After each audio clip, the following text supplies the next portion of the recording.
আসসালামু আলাইকুম সবাইকে। লিলি সেভেনের নতুন আরও একটি ভিডিওতে সকলকে স্বাগত জানাচ্ছি। আশা করছি সবাই খুব বেশি ভালো আছেন। আলহামদুলিল্লাহ আমিও অনেক বেশি ভালো আছি। আজকে ভিডিওটা কে কোথা থেকে দেখছেন তারা একটু জানাবেন।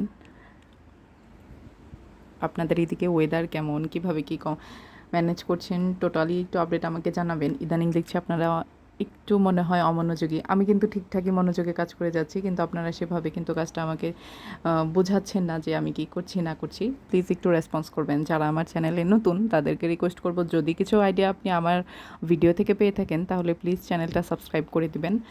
আর বেশি বেশি শেয়ার করলে তো অবশ্যই ভালো হয়। আপনি একা কেন কিছু জানবেন, সকলকে নিয়েই তো জানা উচিত, তাই না?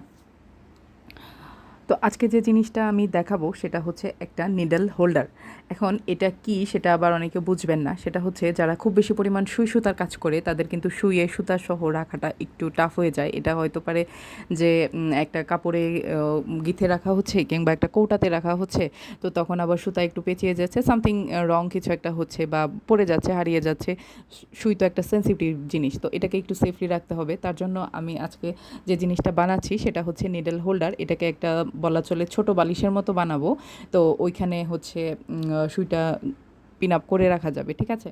তো এটা আমি যে বানাচ্ছি বালিশ না, অ্যাকচুয়ালি এটা একটা রাউন্ড শেপ হবে, একদমই ছোট বালিশের জন্য বলতেছি যে আমার মেয়ে বলতেছিল এটা তার পুতুলের বালিশ হবে, খেলনা বালিশ। তো এটা বলে সে অলরেডি নিয়েও নিছে, আমাকে আরেকটা বানাইতে হবে। যাই হোক, প্রথমে যে কাপড়টা ছিল এটা আমি গতকালকে একটু দেখিয়েছিলাম যে এটাকে আমি সেলাই করছি। তো গতকাল রাত্রে আর আজকে সকাল দুটো মিলে আমি এই স্টিচটা শেষ করেছি। এখন হচ্ছে আমি একটু হাতে সেলাই দিয়ে নিব। আর হাতে সেলাইটা দিচ্ছি এই জন্য কারণ আমার মনে হয়েছে যে এতটুকু সেলাইয়ের জন্য আবার মেশিনটা সেট আপ করবো, যেহেতু আমার মেশিনটা ইলেকট্রিক মেশিন। আমি হচ্ছে কি যে ওইটাকে একটু আলাদা করে রেখেছি, যার জন্য ওটা এখন এইটুকু কাজের জন্য আমার নামাতে ইচ্ছা হয়নি। যদি সেটা টেবিল মেশিন হতো তাহলে একটা বিষয় ছিল। যাই হোক, এটাকে আমি হাত দিয়ে একদম লেজ সহ সেলাই করে নিব। তো একটা অংশ করা শেষ, তো দেখতেই পাচ্ছেন সেটা কেমন লাগতেছে।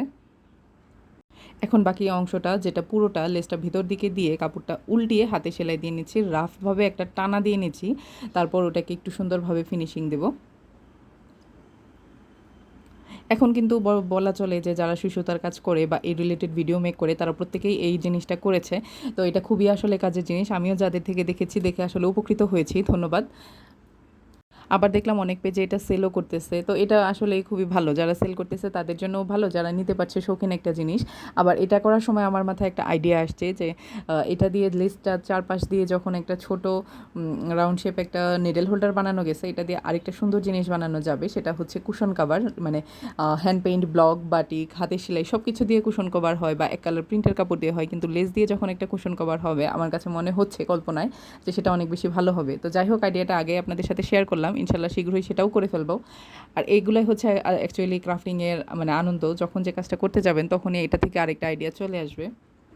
এখন যেটা করতেছি সেটা হচ্ছে যে এই খোলটার ভেতরে আমি একটু মানে তুলা ঢুকিয়ে দিচ্ছি। তুলা বলতে ফোম টাইপ যে তুলাগুলি থাকে পুতুলের ভেতর, ওই টাইপ আমার কাছে একটু ছিল, সেটাই আমি ভিতরে ঢুকিয়ে দিচ্ছি। আর তুলার সেটআপটা দেওয়ার পর এত বেশি সুন্দর লাগতেছিল, মনে হচ্ছিল যে বাগানে সবগুলো ফুল ফুটে উঠেছে, খুব বেশি সুন্দর লাগতেছিল। এটাকে মানে তুলার সেটআপ দেওয়ার পর একটু হাত দিয়ে চেপে চেপে দেওয়া হচ্ছে যাতে সব জায়গায় তুলাটা ঠিকঠাকভাবে যায়। যেহেতু আমার কাছে অনেক পুরাতন তুলা ছিল, সেটা একদম নতুন ছিল না, তো একটু চাপা চাপা। আপনারা যারা সুই সুতার কাজ জানেন তারা সুই রাখার জন্য বা যদি মনে হয় যে না আমি আমার রুমটাকে একটু ডেকোর করব, একটু কুশন কভার বানাবো বা বালিশের কভার বানাবো, তারা কিন্তু এইভাবে লেস দিয়ে মাঝখানে কাজ করে বা এক কালার কাপড়ে একটু ডিজাইন করতে পারেন, তাহলে কিন্তু অনেকটা বেশি ভালো লাগে। আর এইখানে যখন আমি রোদ্রে নিয়ে আসছি এটাকে শ্যুট করার জন্য আমার বাগান বিলাসের সাথে, এটা খুব বেশি সুন্দর লাগতেছিল। আজকের রোদও খুব ভালো ছিল, যার জন্য শ্যুটটাও অনেক বেশি ভালো হয়েছে এই পর্যায়ে এসে। আর হ্যাঁ, লিলি সেভেনের এই ভিডিওগুলো কিন্তু এখন আমাদের পেজে চলে যাচ্ছে। পেজটা হচ্ছে সাজনী বুড়ি, যেটার লিঙ্ক আমি ডেসক্রিপশন বক্সে দিয়ে। আমার সাজনী বুড়ি হচ্ছে একটা বিজনেস পেজ। আপনাদের যদি কোনো কিছু প্রয়োজন হয় প্লিজ পেজটা ভিজিট করবেন আর অবশ্যই সেখানে ইনবক্স করবেন। আজকের মতো বিদায় নিচ্ছি, ভালো থাকবেন সবাই।